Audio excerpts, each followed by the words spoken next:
The front wheel wobbled so hard that Gavin Mercer almost dropped the little girl's bike into the street. "Hold it steady," he said, tightening one last bolt before spinning the tire again. 9-year-old Emma grinned as if he'd just fixed a race car instead of a faded pink bicycle that had survived 3 owners. "You're a magician." "I'm a mechanic," Gavin corrected with a smile. "Magicians charge more." The girl laughed, grabbed the handlebars, and pedaled away while her mother waved from the sidewalk. Another $20. Another morning that would barely stretch far enough. Gavin slipped the worn bills into his pocket and glanced at the list taped inside his repair van. 3 appointments before noon. 1 overdue electric bill. A reminder to pick up Lily after school. And scribbled at the bottom in blue marker, "Mrs. Whitmore, groceries." That note wasn't for business. It never had been. "Before we go any further, tell me this. How old are you, where are you watching from, and have you ever found yourself helping someone simply because it felt like the right thing to do?" Gavin started the van and drove through Maple Glen, a quiet Ohio neighborhood where nearly everyone still waved to passing cars. His repair business wasn't glamorous, but after losing the management job he'd held for nearly 12 years, it was the only way he'd found to keep food on the table without leaving Lily alone every evening. Some days he missed the predictability of a steady paycheck. Most days he missed believing he had a future planned. Now every dollar depended on whether another bicycle chain snapped or another family decided repairing an old bike was cheaper than buying a new one. He parked outside a small grocery store and picked up the same things he bought every Tuesday. Whole wheat bread. Milk. Fresh strawberries. Low-sodium soup. Chamomile tea. He knew the list by heart because Margaret Whitmore always insisted on paying him back, even though she rarely remembered exactly how much she owed. She wasn't forgetful. Just proud. Their arrangement had begun 6 months earlier when Gavin noticed her struggling to carry 2 grocery bags across an icy driveway. He'd offered to help once. The next week she'd asked if he could replace a porch light. A month later he fixed a loose step. After that, helping simply became part of his routine. Not because she needed saving. Because everyone deserved to stay independent a little longer if they could. As he loaded the groceries into reusable bags, his phone buzzed. "Dad?" Lily's cheerful voice filled the speaker. "Did you remember today's science fair?" He froze. For half a second. Then smiled despite himself. "I remembered." "You hesitated." "I was building suspense." "You forgot, didn't you?" "Maybe for half a second." She giggled. "Don't be late. My volcano finally works. I wouldn't miss it." After hanging up, Gavin stared through the windshield. That was his real mission every day. Not finding another better job. Not proving the people who had let him go were wrong. Just making sure his daughter never felt the weight he carried alone. He pulled into Margaret Whitmore's driveway just before 10. The little white house looked exactly as it always did. Flower pots lined the porch. Wind chimes swayed gently beneath the awning. A robin perched on the old mailbox. Margaret opened the front door before he could knock. "There you are," she said, pretending to sound annoyed. "I was beginning to think you'd found someone more interesting than an old widow." Gavin lifted the grocery bags with an exaggerated sigh. "I considered it. And? No one else makes tea as good as yours." She laughed, a warm, genuine laugh that echoed through the tiny entryway. As he carried the groceries inside, either of them noticed the unopened envelope resting on the kitchen table. The return address belonged to someone who hadn't visited this house in years. The next morning began exactly the way Gavin Mercer liked it. Predictable. He packed Lily's lunch before sunrise, scribbled a small note inside her lunchbox, "Knock him dead at the science fair. Love, Dad. And drove her to school with the model volcano buckled into the back seat like a precious passenger. "You remembered," Lily teased. "I had excellent coaching." She smiled before climbing out of the van. "Mrs. Whitmore will love hearing about my volcano. I'll tell her all about it." As Lily disappeared into the school building, Gavin caught himself smiling. No matter how uncertain life felt, Mornings with his daughter always reminded him what he was fighting for. His first repair appointment took less than an hour. An elderly veteran needed new brake cables on his bicycle, and Gavin worked carefully, refusing to rush even when his schedule was tight. By 10:30, 2 reusable grocery bags sat in the passenger seat again. Fresh strawberries, whole wheat bread, chamomile tea. He never needed Margaret to ask anymore. The drive to her neighborhood felt almost automatic. As he turned onto her quiet street, something looked different. A sleek black luxury SUV occupied the curb in front of Margaret's small white house. It looked strangely out of place among the aging pickup trucks and compact sedans parked nearby. Gavin frowned. Maybe a visiting nurse. Maybe distant family. He grabbed the grocery bags anyway and walked toward the porch. The wind chimes sang softly above him. For a moment everything felt perfectly ordinary. He knocked. No answer. He waited a few seconds before knocking again. Footsteps. Not Margaret's slow, careful shuffle. These were quicker. Confident. The lock clicked. The door opened. Time seemed to hesitate. Claire Whitmore stood in the doorway. Her dark navy coat looked as immaculate as every tailored suit Gavin remembered from corporate headquarters. Blonde hair pulled neatly behind one ear. Calm blue eyes that rarely betrayed emotion. Except now. Those eyes widened. Gavin? His grip tightened around the grocery bags. For nearly a year he had imagined what he might say if he ever saw her again. He had rehearsed angry speeches while lying awake at night. Thought about asking why 12 years of loyalty could disappear in a 15-minute meeting. Wondered whether she even remembered his name. Instead, the only word that escaped him was Claire. Silence settled between them. Neither looked away. Neither stepped forward. Neither seemed certain they belonged in the same place. Behind Claire, Margaret called from another room. Claire? Who's there? Claire blinked, almost as though she had forgotten where she was. It's, she answered quietly. Someone bringing groceries. Margaret's voice immediately brightened. Gavin? Is that you? He finally found his own voice. Morning, Margaret. Oh, goodness. Come in before those strawberries melt. Claire instinctively moved aside. Not because she wanted to. Because there wasn't another choice. Gavin walked into the familiar living room carrying the bags he had carried dozens of times before. Yet everything felt unfamiliar now. An overnight suitcase rested beside the sofa. Medical brochures covered the coffee table. A folded walker leaned against the wall. Margaret sat comfortably in her favorite armchair with a blanket over her knees. You two have met? She asked cheerfully. Claire looked at Gavin. Gavin looked at the groceries. We used to work at the same company, he answered. It wasn't a lie. It simply wasn't the whole truth. Margaret smiled without noticing the tension hanging in the room. I should have known. Small world. Claire quietly unpacked the groceries while Gavin placed the strawberries in the refrigerator exactly where Margaret liked them. They moved around the kitchen like strangers forced into a carefully choreographed dance. Neither wanted to be the first to reopen an old wound. Margaret finally broke the silence. I've been telling Claire about you for months. Gavin looked up. You have? Of course. She smiled warmly. I keep telling her the nicest young man in Maple Glen keeps pretending he's only stopping by to drop off groceries. Claire paused with a carton of milk still in her hands. For the first time since opening the door, she truly looked at Gavin. Not at the former employee.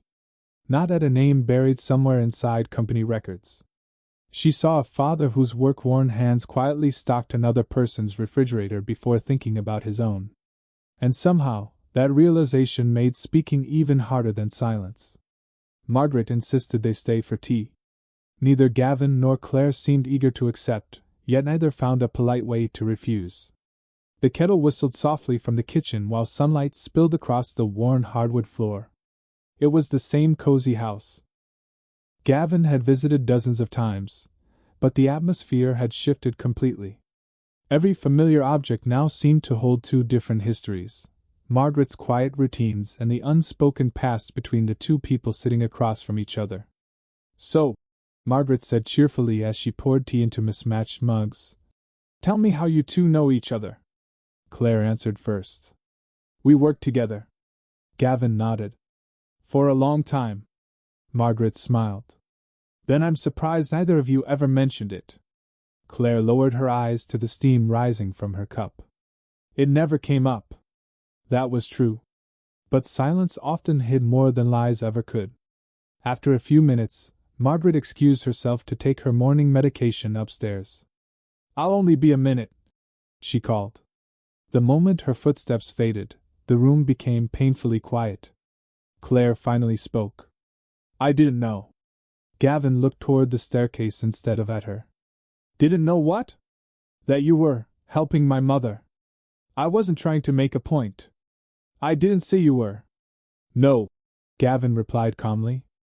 "But you were thinking it." Claire let out a slow breath. "I honestly thought someone from the neighborhood checked in once in a while. It became more than that." "I can see that." Neither raised their voice. Neither sounded angry. That somehow made the conversation heavier. Claire glanced toward the grocery bags he had unpacked. "How long?" "About 6 months." "Every week?" "Most days." Her expression shifted almost imperceptibly. "You've been doing all of this without telling anyone?" Gavin shrugged. "There wasn't anyone to tell."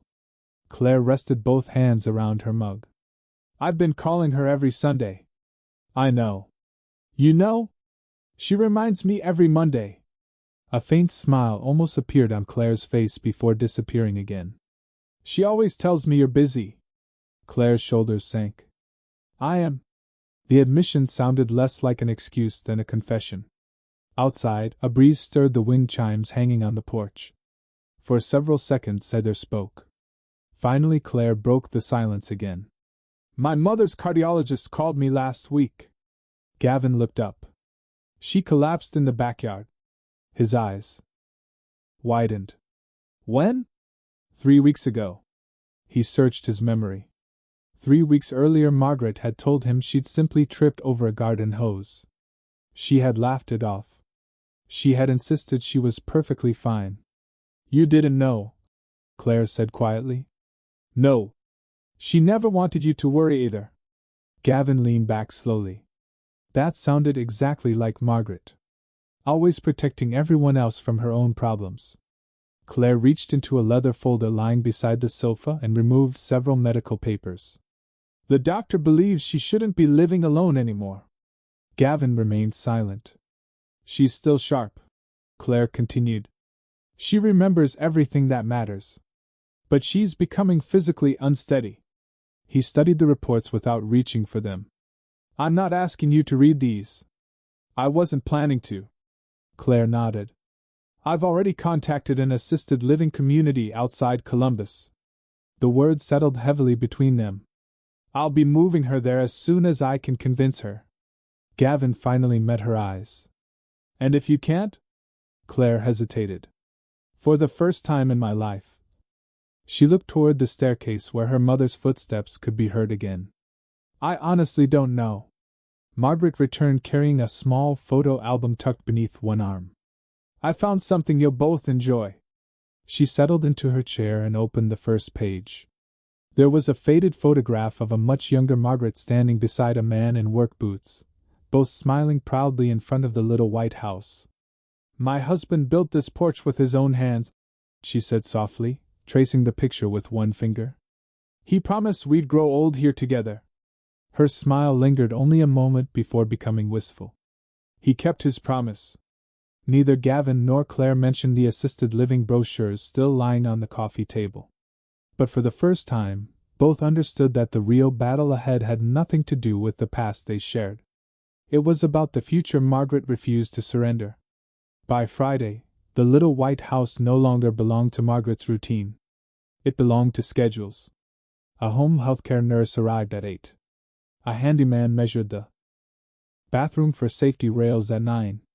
A delivery company brought a shower chair before lunch. Claire had arranged everything within 48 hours. Efficient. Professional. Overwhelming.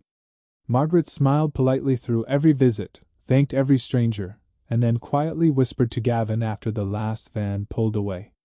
"I've spent 76 years making my own tea." She looked toward the unopened shower chair still sitting in its box. "I'd like to keep doing that for another week." Gavin chuckled softly, but he heard the sadness beneath the joke. "I'm guessing nobody asked whether you wanted any of this." She raised an eyebrow. "They informed me." He nodded. "That's different." Before either could say more, another car pulled into the driveway. Claire stepped out carrying 2 reusable shopping bags and a tablet tucked under one arm. She noticed Gavin repairing a loose porch railing. "I hired someone for that." He tightened one last screw before standing. "I know." "Then why are you doing it?" "Because it was already loose."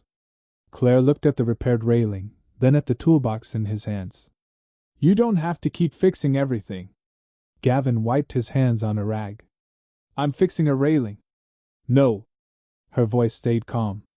"You're becoming part of a system that depends on you." He considered that for a moment. "I don't think your mother depends on me." Claire folded her arms. "I think she does." The front door opened before either could continue. Margaret appeared holding 3 glasses of lemonade. "You two keep talking like lawyers," she called. "Come sit down before the ice melts." Neither argued. They sat together on the porch, separated by one empty chair between them. For a while, only the wind chimes filled the silence. Then Lily's familiar voice drifted across the yard. "Dad!" She hurried up the walkway carrying her science fair ribbon. "I got 2nd place!" Gavin's face lit up. "I knew that volcano would survive. It exploded at exactly the right time." Margaret clapped with genuine excitement. "I told you she'd do wonderfully." Lily noticed Claire and smiled politely. "Hi." "Hello," Claire replied. Lily sat beside Margaret as naturally as if she'd been visiting her grandmother. She described the science fair with dramatic hand gestures, making Margaret laugh until tears formed in the corners of her eyes. Claire watched quietly. No presentations. No medical reports. No plans.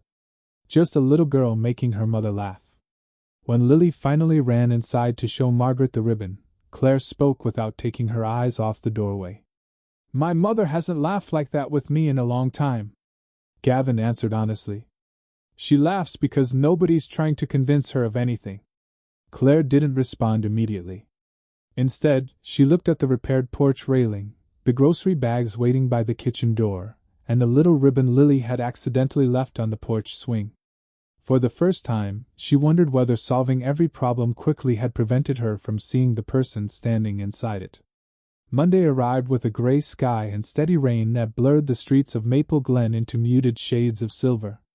Gavin parked his repair van outside Margaret Whitmore's house and noticed something unusual before he even stepped out. Claire's SUV wasn't there. For the first time in days, the driveway looked peaceful again. He carried a small bag of groceries under one arm and knocked lightly. "Come in," Margaret called. He found her sitting at the kitchen table, carefully fitting together the pieces of an old jigsaw puzzle. Half the picture showed a lighthouse standing against rough waves. "You picked a difficult one," Gavin said. Margaret smiled without looking up. "That's why I like it." He unpacked the groceries while the coffee brewed. "Where's Claire?" "Meeting with doctors." Margaret placed another puzzle piece into position. "She thinks if enough experts agree, I'll suddenly decide to leave my home." Gavin leaned against the counter. "She's worried." "I know. And she's trying." "I know that too." Margaret finally looked up. "The trouble is, Gavin, worrying about someone and listening to them aren't always the same thing." Before he could answer, another knock echoed through the house. A woman in her early 50s stepped inside carrying a leather portfolio. "Mrs. Whitmore?" She smiled warmly. "I'm Dr. Hannah Ellis." Margaret glanced toward Gavin. "Another doctor?" Dr. Ellis laughed softly. "Not exactly. I'm a geriatric specialist. Your primary physician asked me to perform an independent functional assessment." Margaret sighed. So today's the day everyone decides whether I'm still allowed to be myself. No, Dr. Ellis replied gently. Today's the day we learn what kind of support would help you remain yourself. The answer seemed to satisfy Margaret enough to invite her inside. Gavin quietly moved toward the porch.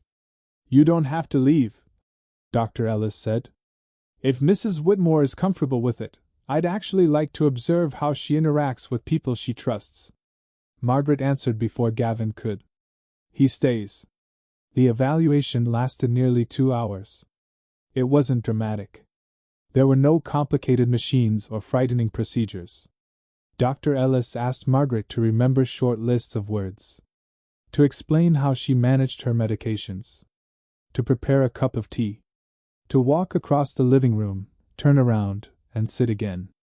She asked about current events, about Margaret's wedding anniversary, about the names of her grandchildren. There aren't any grandchildren, Margaret answered with a smile. Just a daughter who works too much. Even Dr. Ellis couldn't hide a small grin. When Claire finally arrived, rainwater still glistening on her coat, the assessment had just ended. The 4 of them gathered around the dining table. Dr. Ellis closed her folder. I'd like to explain my findings. The room became perfectly still. Mrs. Whitmore is cognitively healthy. Margaret looked at Claire with quiet satisfaction. I told you. Dr. Ellis raised one finger. However, Claire's shoulders tightened. She also demonstrates measurable balance instability and reduced reaction time. Those falls are not random accidents. Margaret's smile faded. Dr. Ellis continued carefully. This means 2 things can be true at the same time. She turned toward Claire. Your mother absolutely has the legal and mental capacity to decide where she lives. Then she looked at Margaret. And your daughter is justified in worrying about your physical safety. Silence settled over the room. Not awkward. Heavy. Because no one had been declared right. No one had been declared wrong.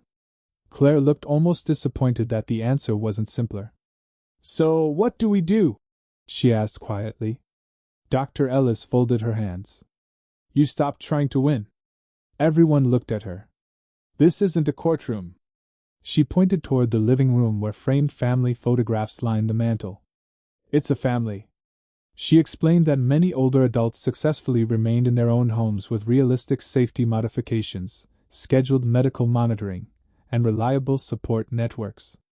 But, she added, looking directly at Margaret, remaining independent also requires accepting new limits. Margaret lowered her eyes. I don't like limits. I know. And I don't like feeling helpless. No one does. Claire finally spoke. I don't want to control your life. Margaret answered honestly. I believe you. A pause followed. But that's exactly how it feels. Claire didn't defend herself. For the first time since arriving in Maple Glen, she simply listened. Across the table, Gavin realized something unexpected. He had quietly assumed that if someone understood Margaret well enough, the answer would become obvious. Now he understood he had been wrong. Claire wasn't trying to steal her mother's freedom. Margaret wasn't being stubborn just to prove a point. And he himself couldn't fix this with another repaired railing, another grocery run, or another afternoon spent checking loose steps. The problem standing between them wasn't a broken house. It was that love, fear, and responsibility had all begun speaking different languages. No amount of good intentions alone could translate them. Rain lingered over Maple Glen for 2 more days.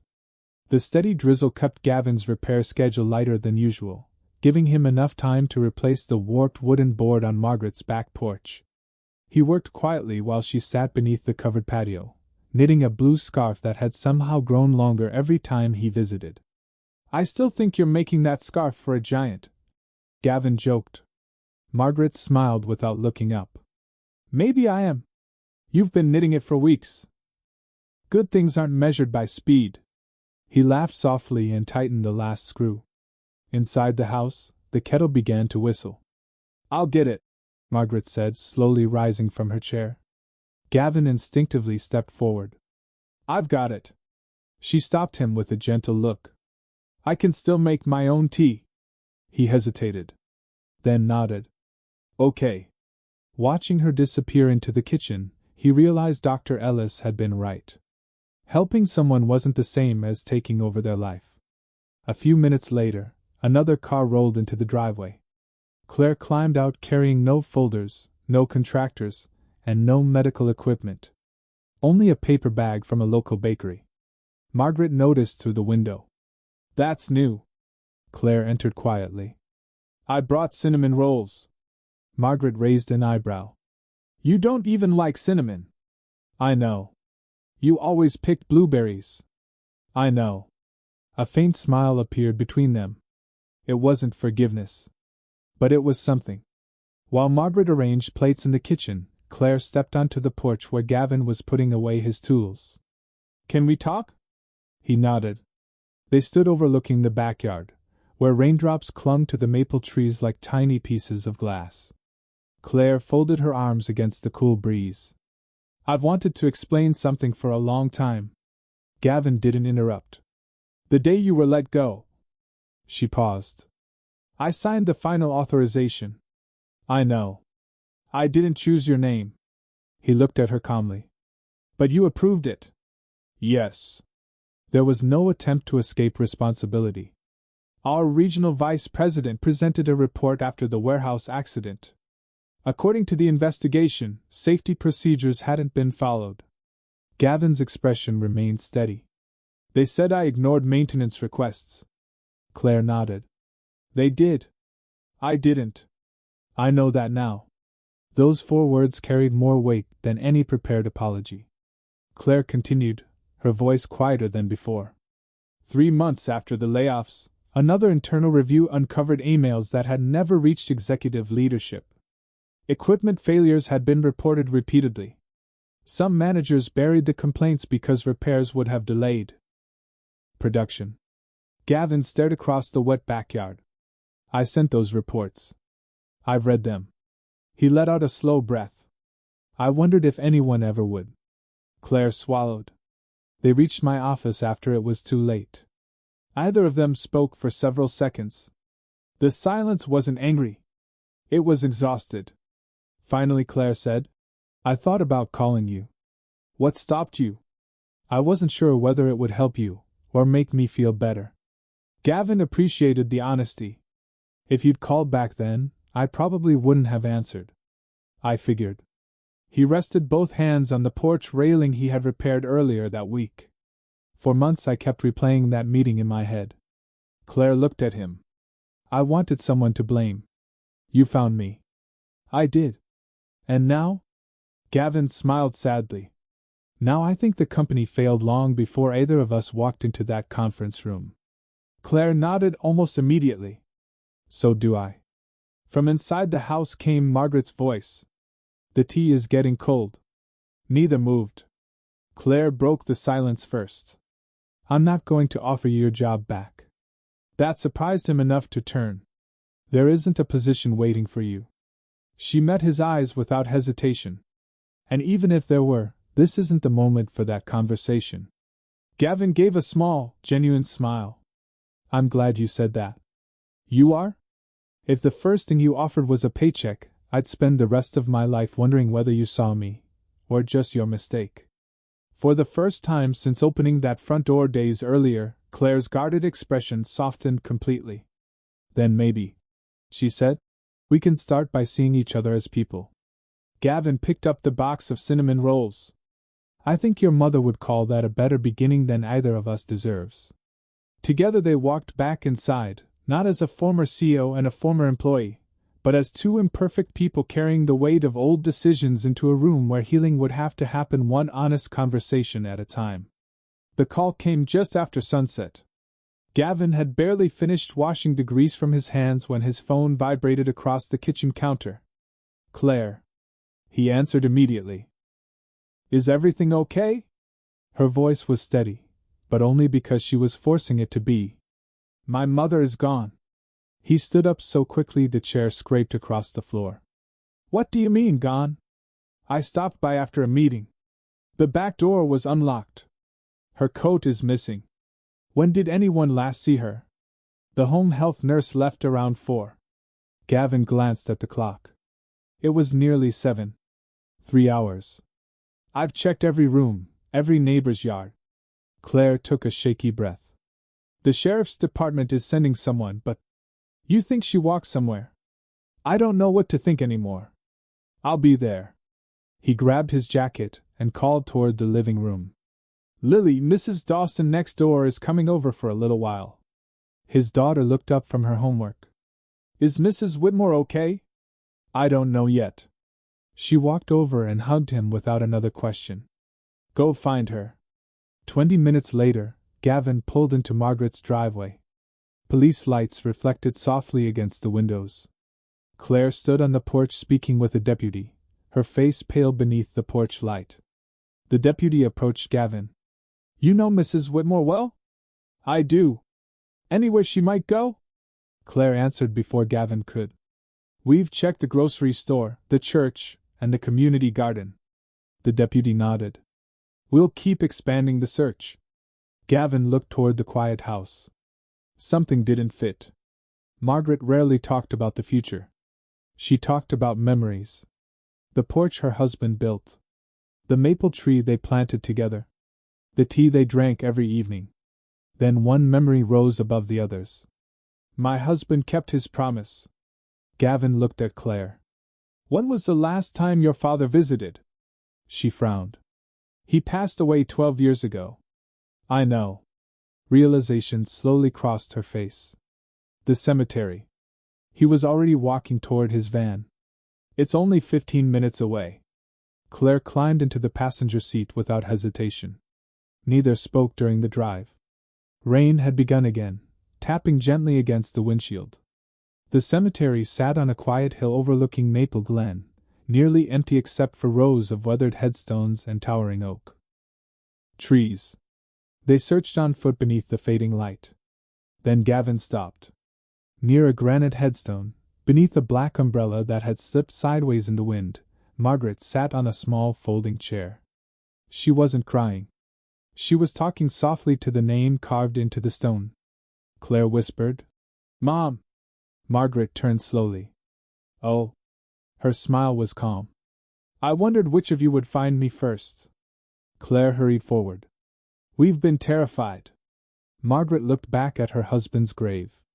I just wanted one evening. Then she reached for Gavin's hand. Please! Her fingers trembled slightly. Don't make me leave yet.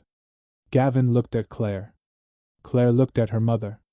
For one impossible moment, both of them silently waited for him to decide. He felt the weight of Margaret's trust in one hand and Claire's fear in the other. But this wasn't his life to control. And he knew whatever happened next would have to begin with a choice that belonged to neither him nor Claire alone. The rain had eased into a light mist by the time Gavin lowered himself onto the damp grass beside Margaret. No one spoke. The cemetery seemed to ask for silence before words. Margaret rested one hand on the granite headstone. His name was Daniel, she said softly. You both know that. But neither of you ever knew how stubborn he was. A faint smile crossed her face. When the doctors told him he should stop climbing ladders, he built a porch. Claire let out a quiet laugh despite herself. That sounds like Dad. It was. Margaret looked at the house-shaped bouquet resting against the stone. He always said a home isn't where you hide from life. It's where you remember why you keep living. She turned toward her daughter. When you asked me to leave that house, I know you weren't taking away my walls. Claire's eyes filled with tears. You thought I was. I thought you were taking away my memories. Claire slowly knelt in front of her mother. I wasn't trying to erase Dad. I know that now. No. Claire shook her head. You know because Gavin kept listening when I kept planning. She looked over at him. I've spent my entire career solving problems before they became disasters. Every meeting ends with a decision, every risk gets a response, every delay costs something. She swallowed. I walked into my mother's life with the same mindset. Margaret reached over and squeezed her daughter's hand. You walked in scared. Claire closed her eyes. I was terrified I'd lose you the way I lost so much time already. For a long moment, the only sound came from raindrops slipping through the branches overhead. Finally, Gavin spoke. I don't think either of you is asking the wrong question. Both women looked toward him. I think you're answering different ones. Claire frowned slightly. What do you mean? He glanced at the headstone before continuing. Claire keeps asking, how do I keep my mother alive? He turned toward Margaret. And you keep asking, how do I keep living my own life? He smiled gently. Those aren't the same question. Neither woman interrupted. And neither one deserves to lose. Margaret lowered her eyes. I don't want Lily to remember me as someone who gave up. You won't, Gavin said quietly. Claire looked at him. So what do we do? He shook his head. I don't get to decide. Margaret started to respond, but he raised one hand. No. His voice remained calm. Dr. Ellis was right. I can't replace your family, and Claire can't replace your choices. He looked directly at Margaret. You asked me not to make you leave? I did. I'm not going to. Relief flickered across her face. But I'm also not going to help you run away from your daughter. The relief faded into thoughtful silence. He turned to Claire. And I'm not going to help you force your mother into a place she doesn't choose. Claire nodded slowly. I understand. No, Gavin replied gently. I think you're starting to. He stood and offered Margaret his hand. Would you be willing to tell Claire exactly what staying at home means to you? Margaret accepted his hand and rose carefully to her feet. It means I wake up every morning in the kitchen where your father danced with me while the coffee brewed. She smiled through her tears. It means I can still hear the floor creak outside our bedroom because he never fixed that board. She laughed softly. It means every scratch on those walls belongs to our life together. Claire wiped her eyes. I thought the house was keeping you stuck. The house is keeping me connected. They began walking slowly toward the cemetery entrance together. Halfway down the path, Claire stopped. What if? She hesitated. What if we stop arguing about one choice? Margaret looked at her. Claire continued. What if we build enough support that staying home is still safe? Margaret didn't answer immediately. Instead, she asked a question of her own. Would you actually come home? Claire smiled sadly. Not because I think I have to. She reached for her mother's arm. Because I finally want to. Margaret's eyes shimmered. I can accept handrails. Claire laughed through her tears. And regular physical therapy? A playful sigh. I suppose. A medical alert watch? If it's not pink. They both laughed. Gavin remained a few steps behind, watching the conversation continue without needing him to carry it.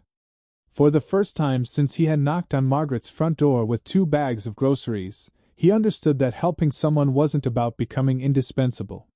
Sometimes the greatest kindness was refusing to become the person who made every decision. It was making enough space for the people who loved each other to find their own way back. 3 months later, autumn settled gently over Maple Glen. The maple tree outside Margaret Whitmore's house had turned brilliant shades of amber and crimson, scattering leaves across the front yard that seemed determined to cover the sidewalk every afternoon. Gavin parked his repair van at the curb after finishing a bicycle tune-up a few blocks away. He smiled the moment he noticed the front porch. A sturdy wooden handrail now stretched along the steps. The loose board he had repaired months earlier had been replaced entirely. A discreet medical alert sensor rested beside the front door, almost invisible unless someone knew where to look. Nothing about the house felt institutional. It still looked like Margaret's home. Exactly as she had wanted. Before he reached the porch, the front door opened. You took your time. Margaret teased. I had. Customers. You always have customers when there are leaves that need raking. I'm beginning to suspect you're creating extra work. She laughed. So what if I am? Inside, the familiar scent of chamomile tea filled the kitchen. The puzzle on the table had changed. The photographs on the mantel had not. Some things deserve to remain exactly where they belong. Claire walked in from the backyard carrying a pair of gardening gloves. She wore jeans, an old sweatshirt, and muddy boots. The transformation still surprised Gavin. Not because she looked different. Because she no longer looked like someone checking another task off a list. "You missed lunch," she said. "I know." Lily already had 2 slices of apple pie. "Only 2?" Gavin asked. Claire laughed. "Your daughter negotiated for a 3rd. Almost on cue, Lily burst through the back door carrying a small basket filled with apples. "Mrs. Whitmore says the ugly ones taste better." "They usually do," Margaret replied. Lily placed the basket on the counter before wrapping Margaret in a quick hug that had become as natural as breathing. No one commented on it anymore. Some relationships simply grew until they no longer needed explaining. Later that afternoon, Gavin helped carry a box into the garage. Inside were unused brochures from the assisted living community Claire had once planned to choose for her mother. Claire picked one up for a moment before quietly placing it into the recycling bin. "I kept thinking I need these." Gavin looked at her. "Do you?" She smiled. "No." After a brief pause, she added, "Not because my concerns disappeared. They shouldn't. I just stopped believing there was only one answer." Gavin nodded. "So did I." They stood in comfortable silence while children rode bicycles past the house, laughing as leaves crunched beneath their tires. Claire glanced toward him. "I still think about that day at the company." "I know. I can't undo it." "No. But I can decide who I become after it." Gavin smiled. "That's all any of us can do." As the sun began to sink, everyone gathered on the front porch with warm mugs of tea. Margaret sat in her favorite chair, a blanket across her knees. Claire occupied the step beside her instead of standing over her. Lily eagerly described her newest school project while Gavin listened with quiet pride. At one point Lily turned toward her father. "Dad?" "Yeah?" "If you had known on the very first day that Mrs. Whitmore's daughter was your old boss." She hesitated. "Would you still have stopped to help?" The porch fell silent. Gavin looked toward Margaret. Then toward Claire. Finally, he looked at his daughter. "When I first saw Mrs. Whitmore struggling with those grocery bags," he said softly, "she wasn't somebody's mother." He smiled. "She was simply a neighbor who needed a hand." Lily nodded as though the answer had been obvious all along. A cool breeze stirred the wind chimes above them. Margaret closed her eyes for a moment, listening to their familiar song. Daniel had once built this porch with his own hands. Years later, it had become something else entirely. Not a monument to the past. A place where people chose, day after ordinary day, to show up for one another without trying to own each other's lives. As Gavin and Lily walked toward the van, Margaret lifted one hand in farewell. Claire stood beside her mother, not directing her future, not resisting it, simply sharing the quiet evening. The little white house remained exactly where it had always been. The people inside it had changed. And somehow, that made it feel more like home than ever before.